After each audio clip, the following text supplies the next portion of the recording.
اساتذہ اور عملہ ان کی مالی مشکلات کا بھی حل نکالتے تھے زمانے؟ بہت زیادہ کا اپنا معمول یہ تھا کہ کسی ملازم کے بارے میں پتہ چلتا کہ ان کے گھر میں کوئی تکلیف ہے تو اپنے طور پر بہت بڑی مالی تعاون ان کا کرتے تھے۔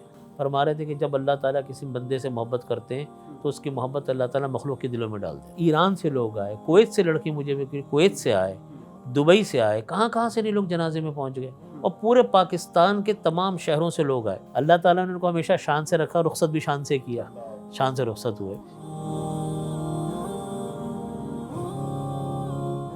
اچھا والد صاحب کے ذہن میں یہ تھا نا کہ اگر طالب علم ہو تو اس کا یہ شکل نقش ہونا چاہیے، اور طالبہ ہو تو اس طرح ہونا چاہیے، عملہ ہو تو یہ ہو۔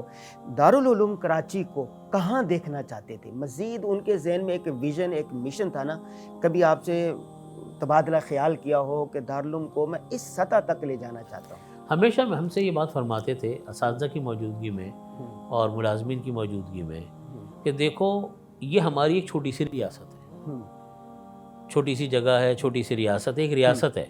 وہ فرمایا کرتے تھے کہ دیکھو ہمارا بس اسی جگہ پر چلتا ہے جو ہم اپنے یعنی دست بازو سے اس کو ٹھیک کر سکتے ہیں۔ تو فرمایا کرتے تھے کہ اس کو اسلام کا نمونہ بناؤ، اخلاق کے اعتبار سے بھی، کردار کے اعتبار سے بھی، نظم و ضبط کے اعتبار سے بھی، اور ڈسپلن کے حوالے سے بھی، ظاہری وضاقتہ کے اعتبار سے۔ لگے کسی کو اندر آ کر کے آپ کسی مدرسے میں آئے، صفائی ستھرائی اعلیٰ درجے کی ہو، ڈسپلن اعلیٰ درجے کا ہو، تعلیم اعلیٰ درجے کی ہو، طلبہ کا اٹھنا بیٹھنا، اخلاق کردار، لگے کہ ایک تعلیمی ادارے میں اور ایک مذہبی ادارے میں وہ بچے ہیں۔ یہ ان کا ایک مشن تھا، اور اس کی بہت تاکید کرتے تھے کہ دیکھو اپنے ادارے کو ہمیں اسلام کا نمونہ بنانا ہے، اس کو ہم بنا سکتے ہیں کیونکہ اس پر ہمارا بس چلتا ہے۔ یہ ان کا ایک مشن تھا۔ اسی لیے ہمیشہ طلبہ کو جب کبھی وہ دیکھتے تھے کہ بھیڑ لگا رہے ہیں، بدنظمی کر رہے ہیں، شور کر رہے ہیں، جوتے صحیح طریقے سے نہیں اتار رہے ہیں، یا گندگی پھیلا رہے ہیں، نظم و ضبط کر رہے ہیں، کسی نے کوئی چلتے ہوئے کوئی چیز پھینک دی زمین کے اوپر تو اس کو اٹھوا دیا۔ ہمارے ہاں موٹر سائیکل آپ نے دیکھا پارکنگ کا پورا نظام ہے۔ اگر کوئی دارالعلوم کا استاد ہو یا دارالعلوم کا کوئی ملازم ہو یا کوئی بھی ہو، اگر دیکھا کہ اس نے غلط جگہ موٹر سائیکل کھڑی کی ہوئی ہے، اس کی موٹر سائیکل اٹھوا لیتے تھے، وہ اٹھا کے لے جاؤ، اس کو بند کر دو موٹر سائیکل کو۔ اس نے معلوم ہے کہ جب جگہ موجود ہے تو انہوں نے کیوں کھڑی نہیں کی۔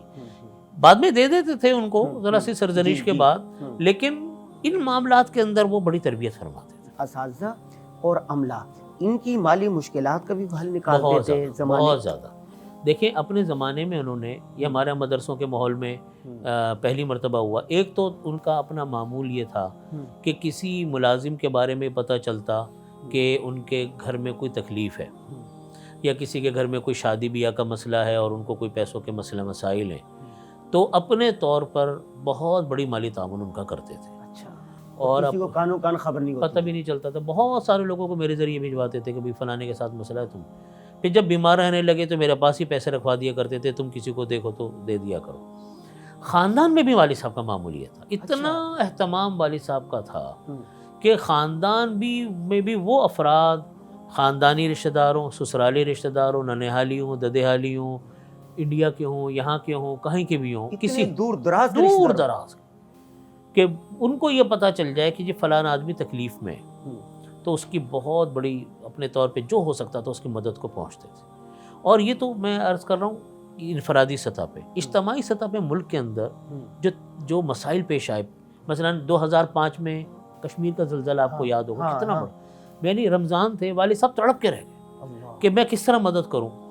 دارالعلوم سے حضرت مولانا اسحاق صاحب دامت برکاتہم اور ہمارے بھائی عابد صاحب پوری ٹیم بھیجی۔ دارالعلوم کے طلبہ کو فون کرتے تھے کہ تم لوگ سو رہے ہو، اٹھو، اور جناب کام نہیں کر رہے، تم جا کر کام کرو، بتاؤ کون کون سی چیزوں کی ضرورت ہے۔ اب بعض ساز و سامان وہ تھا کہ جو یہاں سے بھیجنا مشکل تھا تو اس کا وہاں سے انتظامات کرتے تھے، اپنے طلبہ کو فون کر کے ان کو کاموں میں لگایا۔ بڑی اس معاملے میں انہوں نے، پھر ہمارے ہاں ایک ادارہ قائم کیا گیا امداد متاثرین آفات کا، یہ والد صاحب نے قائم کیا، اس میں آج بھی الحمدللہ وہ ادارہ کام کر رہا ہے، ابھی سیلاب میں بہت کام کیا، تو اس میں فنڈ میں ڈلواتے تھے۔ پھر طرح طرح کے مسائل، بیچ میں وہ زلزلہ آیا، پھر بیچ میں سیلاب آتے رہے، یا کوئی اجتماعی مشکل آ گئی شام کے اندر اور برما کے اندر مسائل پیش آتے رہے، تو جو بس میں ہوتا تھا وہ کرتے تھے۔ اتنی مصروفیات کے باوجود اپنے نواسوں، نواسیوں، بھتیجوں،